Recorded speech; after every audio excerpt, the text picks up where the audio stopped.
हमारे सदस्य नहीं, वो हम समझ रहे हैं महोदय, हम चूंकि ये राज्य हित में, लोगों के हित में, सरकार के हित में यह काम होगा महोदय, और दूध का दूध, पानी का पानी निकल जाएगा। नहीं, आपका इसलिए मेरा आपसे पूर्ण आग्रह है, मैं इतना आग्रह पूर्वक बोल रहा हूं महोदय, और आप मंत्री जी आप माननीय संसदीय कार्य मंत्री तो पहला जांच होने दिया जाए।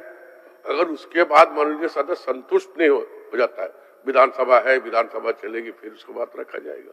तो पहले जांच होनी चाहिए सरकार की ओर से, अगर उस पर संतुष्ट नहीं होता फिर आगे देखा जाए। अब हमारे पास कोई विकल्प नहीं बचता है माननीय सदस्य महोदय। आप एक बार भरोसा करिए। इतना बार जांच करेंगे क्यों? दो बार जांच करेंगे? विधानसभा कमेटी बना दीजिए महोदय, अब नियमन दे दीजिए महोदय, हम बैठ जाएंगे। अब हमको आगे बढ़ना पड़ेगा। जो करिए महोदय। माननीय सदस्य श्री लोबिन हेम्ब्रम जी का गैर सरकारी संकल्प के संदर्भ में झारखंड विधानसभा का त्रयोदश शीतकालीन सत्र में गैर सरकारी संकल्प के अभी प्रस्ताव में निवास के चौराहे पर खड़ा झारखंड राज्य को बचाने के लिए सदन में इस गंभीर विषय पर संज्ञान लेने तथा राजहित दाबिन एक को हित में प्रभावकारी कदम उठाने से आग्रह करता हूं। महोदय,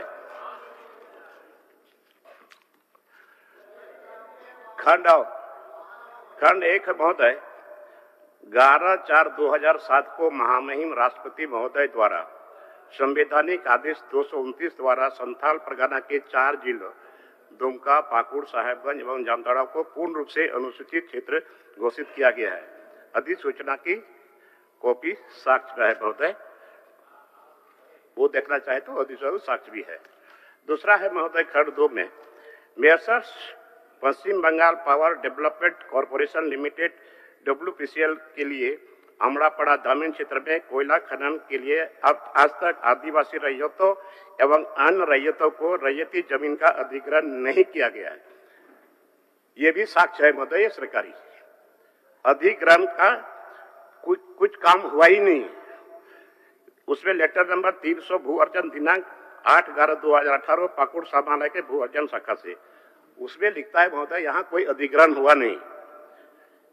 तीसरा है महोदय, भू अर्जन किए गए रैयतों के रैयती जमीन से वर्ष 2018 से अब तक लगभग 7,50,00,000 टन कोयला निकालकर BGR नामक कंपनी के फर्जी चालान से तस्करी एवं कालाबाजारी से बाजार में बेच दिया गया। फर्जी चालान की फोटोकॉपी भी, वो भी साक्ष्य है गुरुजी महोदय। खंड 4 में महोदय, क्षतिपूर्वक वन रोपण के नाम पर राजस्व निबंधन एवं द्वारा निर्गत 3 राज्यादेश पाकुड़ एवं एक राज्यादेश साहेबगंज में कुल 889.71 एकड़ अनावद्ध नॉन सेलेबल जमीन को व्यापक खरीद बिक्री में लगभग 3,800 करोड़ रुपया का प्रत्यक्ष रूप में पाकुड़ के उपायुक्त वरुण रंजन एवं साहेबगंज के उपायुक्त श्री रामनिवास यादव के राजस्व निबंधन एवं भूमि सुधार विभाग के वर्तमान अपर सचिव श्री अंजलि कुमार मिश्रा की मिली भगत से अंजाम दिया गया है। इसके लिए नॉन सेलेबल एवं बाजार मूल्य शून्य जमीन का दर अपनी मर्जी से न्यूनतम दम रखा गया है महोदय। साक्ष्य प्रस्तुत, वो भी साक्ष्य है महोदय। सभी 4 राज्यादेशों की कॉपी एवं नॉन सेलेबल जमीन की खरीद बिक्री 27 सेल डीड द्वारा किया गया है। साक्ष्य उपलब्ध है महोदय। डीड का बाकी कार्यालय में वन पर्यावरण विभाग, जलवायु परिवर्तन विभाग के नाम से पाकुड़ जिला के 4 अंचलों महेशपुर, पाकुड़, हिरणपुर एवं पाकुड़ तथा साहेबगंज जिला के राजमहल एवं बड़हरवा अंचल में कुल 33 फर्जी टू तैयार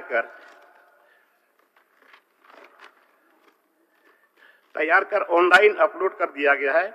उक्त फर्जी टू निर्गत करने के संबंध में म्यूटेशन का कोई डेटा उपलब्ध नहीं है और उपायुक्त साहेबगंज की रामनिवास यादव द्वारा अपने हस्ताक्षर से निर्गत पत्रांक 480 दिनांक 18/6/2022 द्वारा स्वयं स्वीकार किया है कि उपायुक्त साहेबगंज के पदनाम से SBI संधारित खाता संख्या 4660 मेसर्स WPCL से कुल 88 करोड़ 11,33,524 रुपये प्राप्त की है, जबकि सरकार द्वारा ट्रेजरी बजट शीर्ष 0029 0016 में पैसा जमा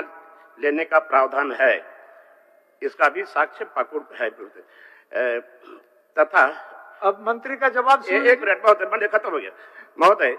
दिनांक 11/2022 को लगभग 73 करोड़ रुपए की स्टाम्प शुल्क का गबन किया गया। लीज डीड संख्या 2519 दिनांक 11/7/2023 पर अंकित है। महोदय, मेरे द्वारा आसन के सामने प्रस्तुत करने की विषय की गंभीरता को देखते हुए मामले की उच्च स्तरीय जांच कराने का आग्रह करता हूं। मुझे माननीय मंत्री जी, कौन जवाब दे रहा है? बोल लीजिए। 1 मिनट मंत्री जी, बोल लीजिए। महोदय, अभी खनन विभाग के द्वारा में एक पिन कोड आधारित ऑटोमेटिक चालान निर्गत किए जाने का आदेश निकला है महोदय। जैसे रांची से रामगढ़ जाना अगर 2 घंटे का समय है तो 2 घंटे का समय दिया जाता है महोदय। तो घुमावदार घाटी, नो एंट्री, जाम की स्थिति, ऐसे में अगर 2 घंटा आपका समाप्त हो गया तो वो चालान को अवैध माना जाता है और फिर फाइन वसूल किया जा रहा है महोदय। तो इसमें थोड़ा सा निर्देश दे करके संज्ञान लिया जाए, संशोधन कराया जाए महोदय। ठीक, धन्यवाद। चलिए मंत्री जी जवाब दीजिए। अध्यक्ष महोदय, विधि सम्मत सभी प्रक्रिया को पूरा करने के बाद ही खनन का परमिशन दिया जाता है अध्यक्ष। और यह जो जिस कंपनी के बारे में माननीय सदस्य बात कर रहे हैं, ये वेस्ट बंगाल सरकार का सरकारी उपक्रम है और जमीन का हस्तांतरण सरकारी काम के लिए इस वेस्ट बंगाल की सरकारी कंपनी को दिया गया है, WBPDCL। अध्यक्ष महोदय, जिन बातों का जिक्र इस प्रश्न के अलावे माननीय सदस्य ने किया अध्यक्ष महोदय, और यदि साक्ष्य है और उनको कहीं लगता है कि सरकार ने जो मूल्यांकन में इन सब पर जो आरोप लगाया है, हालांकि सारी स्वीकृति मंत्री परिषद की सहमति के उपरांत ही दी गई है उस समय की सरकार में। अब फिर भी माननीय सदस्य वहां से आते हैं और इतना अध्ययन करके सारी डिटेल्स को दे रहे हैं, तो मूल्यांकन में जो हेराफेरी की बात वो कर रहे हैं अध्यक्ष महोदय, तो सरकार उसकी जांच करा लेगी अध्यक्ष। ठीक है लविन बाबू, आपका बात को मान लिया माननीय मंत्री जी। अध्यक्ष महोदय, पहले तो यहाँ जमीन अधिग्रहण हुआ नहीं, तो फिर खनन का काम कैसे चल रहा है? जमीन का अधिग्रहण हुआ ही नहीं। मैं साक्ष्य दूंगा और सरकारी है, वो साक्ष्य मैं आपको दे रहा हूं। जब अधिग्रहण वहां भू अर्जन विभाग ने कहा कि यहाँ जमीन अधिग्रहण नहीं हुआ है, तो महोदय जब अधिग्रहण नहीं हुआ तो फिर जमीन पर कैसे खनन का कार्य चल रहा है? और इतने व्यापक तौर पर इस पर माने जोलमाल हुआ है महोदय, इतना लूट हुआ है महोदय। मैं आपके कहने पर पहले भी बैठा था, बट आज मैं बैठूंगा नहीं। पहले इसलिए कि आप इस पर एक जांच कमेटी बना दें और जांच होना चाहिए। इतना बड़ा भ्रष्टाचार को अगर हम लोग बढ़ावा देंगे तो ये देश तो खत्म हो जाएगा, ये राज्य खत्म हो जाएगा महोदय। इसलिए आपसे पुनः आग्रह है महोदय, आप इस पर एक जांच, विधानसभा के एक जांच कमेटी बना दीजिए, मैं बैठ जाऊंगा। माननीय सदस्य को संतुष्ट करिए, जांच का बात तो आप स्वीकार कर ही लिए और क्या बोल रहे हैं देखिए। अध्यक्ष महोदय, इस गैर सरकारी संकल्प के अलावे बहुत सारे पॉइंट्स उन्होंने ये किए हैं, तो राज्य की चिंता सभी को है अध्यक्ष महोदय। और कोई ऐसी बात आती है जिसमें उनको लगता है कि इसमें कहीं कोई उस समय की सरकार ने गलती की है, तो अध्यक्ष महोदय हम जांच करा लेते हैं और उसके बाद उनका जो शंका है उस पर जो रिपोर्ट आएगा अध्यक्ष महोदय उन्हें कर दिया जाएगा, सुपुर्द कर दिया जाएगा। हाँ महोदय, महोदय उसमें इंटरफेयर करने का नहीं है, लेकिन बोल लीजिए आप क्या अगर कुछ, हाँ बोल लीजिए, लेकिन इंटरफेयर करने का गैर संकल्प नहीं महोदय है। मेरा आपसे आग्रह है महोदय, क्योंकि बोल लीजिए दिनेश जी, बोल लीजिए तो बोलेंगे लविन बाबू। जी अध्यक्ष महोदय, ये जो मामला है, ये जहां भी जो कोल कंपनी आती है, चाहे वेस्ट बंगाल कॉरपोरेशन लिमिटेड हो, पंजाब कॉरपोरेशन लिमिटेड हो, इसमें मैं ऐड कर देना चाहता हूं कि जो भी कंपनी आती है उसमें 3 फेज होता है अध्यक्ष महोदय।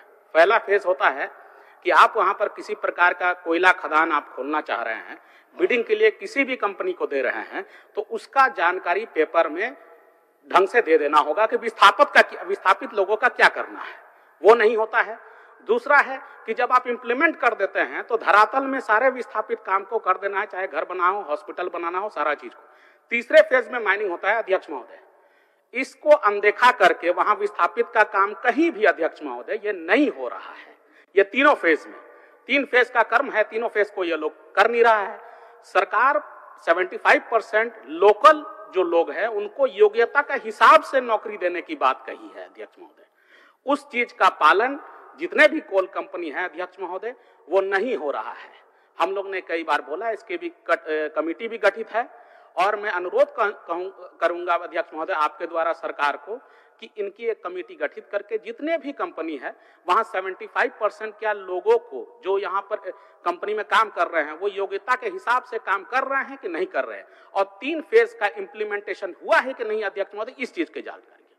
माननीय लविन बाबू। महोदय खंड 3 में बोला था महोदय, भू अर्जन किए बिना रैयतों की रैयती जमीन से वर्ष 2018 से अब तक लगभग 7 करोड़ 50 लाख टन कोयला निकाल कर बीजीआर नामक कंपनी के फर्जी चालान का भी वो सबूत है महोदय, वो भी सच है।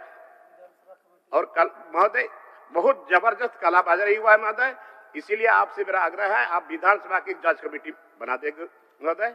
माननीय मंत्री जी आप अपना विचार दीजिए, फिर आगे निकलते हैं। अध्यक्ष महोदय, जिन तकनीकी बातों का उल्लेख किया है अध्यक्ष महोदय, मूल्य निर्धारण से लेकर अन्य बातों का, उसका हम लोग अपने स्तर से जांच करा लेंगे अध्यक्ष महोदय, और माननीय सदस्य जरूर संतुष्ट होंगे। सरकार पारदर्शिता के साथ काम करेगी, और मैं आग्रह करता हूं कि अपना विस्तार, चूंकि उन्होंने जांच की मांग की है, हमने जांच की बात कही है अध्यक्ष महोदय, वो अविस्तार प्रस्ताव वापस लें।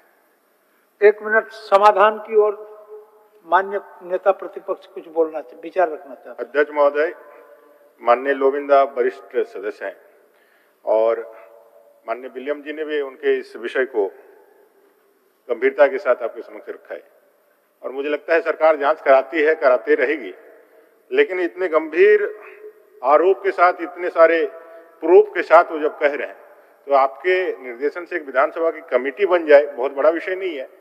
इस जो छोटा सा सत्र है उसमें आप मंगा लेंगे, अगले सत्र तक में उसका जांच रिपोर्ट आ जाएगा, क्योंकि ये सारा विषय जो माइनिंग और बाकी चीजों का है उसके कारण जो है आज बहुत सारे मामले चल रहे हैं, और इतनी गंभीरता के साथ वो कर रहे हैं। और हमको लगता है विलियम जी भी दोनों सत्ताधारी दल के ही माननीय सदस्य हैं, उन लोगों का कहना है, तो मुझे लगता है मंत्री जी को ही आपसे आग्रह कर देना चाहिए कि दूध का दूध पानी का पानी करने के लिए विधानसभा की कमेटी बन जाए। माननीय मंत्री जी। अध्यक्ष महोदय, जो खनन कार्य किया जा रहा है, एक भी ढेला बाहर किसी प्राइवेट व्यक्ति को नहीं दिया जा रहा है। सरकारी उपक्रम द्वारा सरकारी प्रयोजन के लिए ही इस कोयला का काम के उपयोग किया जा रहा है अध्यक्ष महोदय। फिर भी ऐसी बातें जो सामने आई है, माननीय सदस्य ने, माननीय इन्होंने जो किया है, तो हम सरकार अपने स्तर से इसको जांच करा लेगी और माननीय सदस्य को इसकी जानकारी दे देंगे। अब मैं मांग करता हूं कि विस्तार प्रस्ताव वापस लिया जाए। स्तर से नहीं महोदय, विधानसभा कमेटी एक बना दे गुरुजी, विधानसभा एक कमेटी बना दे। माननीय सदस्य, और इस कमेटी से जांच करवाइए। माननीय सदस्य, आपके आग्रह पर सरकार अपना सुविधा के अनुसार जांच करा लेगी कि जांच में आपको भी सम्मिलित कर लेंगे, जांच में आपको भी सम्मिलित कर लेंगे। नहीं, हमको डाउट है महोदय, आपको अगर सम्मिलित कर ले, हुआ है, हमको डाउट है, और विधानसभा कमेटी जांच करेगी तो क्या दिक्कत है आपको? दूध का दूध, पानी का पानी हो जाएगा। जब आप सही है तो ठीक है, गलत हुआ है तो फिर कार्रवाई करना पड़ेगा सरकार को, और जांच कमेटी बना दी। आपसे ये मेरा आग्रह है महोदय, आप सारे मेंबर के आप ठीक है, लेकिन जांच का बात तो माननीय मंत्री जी स्वीकार कर चुके हैं। आप हम लोग को छोड़ देंगे महोदय, और विभाग की तरफ से होगा, ऐसा नहीं हो सकता महोदय। मेरा आग्रह पूर्वक है, ये शेड्यूल एरिया में आदिवासियों का जमीन उजड़ रहा है बिना, अब इसको बहुत लंबा खींचना अधिग्रहण भी नहीं हुआ। चलिए, बात तो सब आ गया। करीब करीब दिनेश जी भी रखे, माननीय प्रतिपक्ष के नेता भी रखे, और माननीय प्रश्नकर्ता भी रखे। अब मंत्री जी आप ही को जवाब देना है, इसमें संतुष्ट करिए। अध्यक्ष महोदय, जब यह लीज दिया गया होगा अध्यक्ष महोदय, तो सारी प्रक्रियाओं को पूरी करने के बाद भारत सरकार, राज्य सरकार और मंत्री परिषद सबने सभी पहलुओं की जांच की होगी।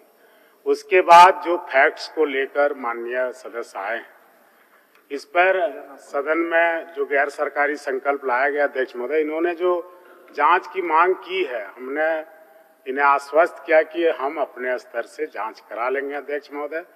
हम आग्रह करते हैं कि आप जब जांच होगा, जांच का रिपोर्ट आपको दिया जाएगा, आप संतुष्ट होंगे, पूरी पारदर्शिता के साथ जांच की जाएगी। और मैं माननीय सदस्य से आग्रह करूंगा कि अपना विस्तार प्रस्ताव इस जांच के आदेश के बाद वापस ले लें।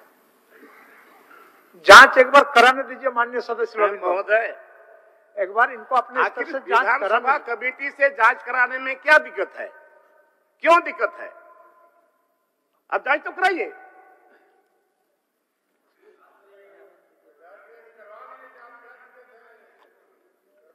आप एक बार उनके स्तर से जांच कराने का पर आप भरोसा रखिए। उसके बाद अगर जांच में आप संतुष्ट नहीं होइएगा महोदय, इसीलिए मैं बार बोल रहा हूँ, आप सारे मेंबर, सारे सदस्य नहीं, वो हम समझ रहे हैं महोदय, हम ये राज्य हित में, लोगों के हित में, सरकार के हित में यह काम होगा महोदय, और दूध का दूध, पानी का पानी निकल जाएगा। नहीं, आपका इसलिए मेरा आपसे पूर्ण आग्रह है, मैं इतना आग्रह पूर्वक बोल रहा हूँ महोदय। और आप मंत्री जी, आप माननीय संसदीय कार्य मंत्री, संसदीय कार्य मंत्री महोदय, जब भी माइनिंग लीज, कोल माइंस वगैरह दिया जाता है और यहाँ से प्रस्ताव भेजकर तब फिर केंद्र से होकर ही आता है। जहां तक माननीय सदस्य का प्रश्न है कि जमीन का जो विवाद है, जो अधिग्रहण नहीं किया उसके बाद दे दिया गया, मुझे ऐसा नहीं लगता है। लेकिन जब सरकार की जवाब है, जो मंत्री अभी बोल रहे थे कि हम अपना स्तर से उसको जांच करा लेते हैं, तो पहला जांच होने दिया जाए।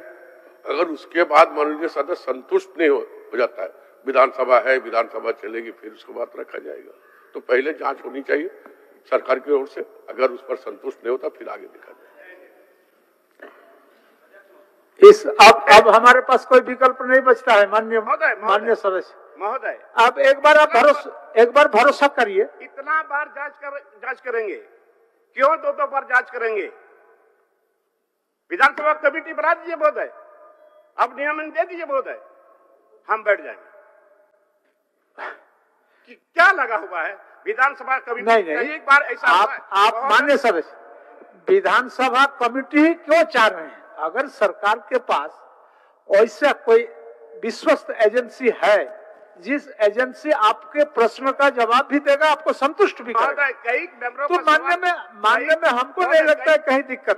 कई मेंबरों का सवाल में महोदय, सदन, इसी सदन में सदन की कमेटी कई बार बनाए महोदय, इसीलिए हम आग्रह कर रहे हैं। चलिए, अब अंतिम बोलिए माननीय मंत्री बादल जी। अध्यक्ष महोदय, माननीय सदस्य काफी अनुभवी और वरिष्ठ भी हैं। हमने इनसे आग्रह किया कि अपना विस्तार प्रस्ताव वापस लें, हम जांच करा के रिपोर्ट पेश कर देंगे। महोदय, आप नियमन दे दीजिए महोदय, बार बार उसी बात को बोल रहे हैं, हम जांच करा लेते हैं। अब हमको आगे बढ़ना पड़ेगा। जो करिए महोदय। माननीय सदस्य श्री लोबिन हेम्ब्रम जी का गैर सरकारी संकल्प के संदर्भ में जो इस अभिस्ताव के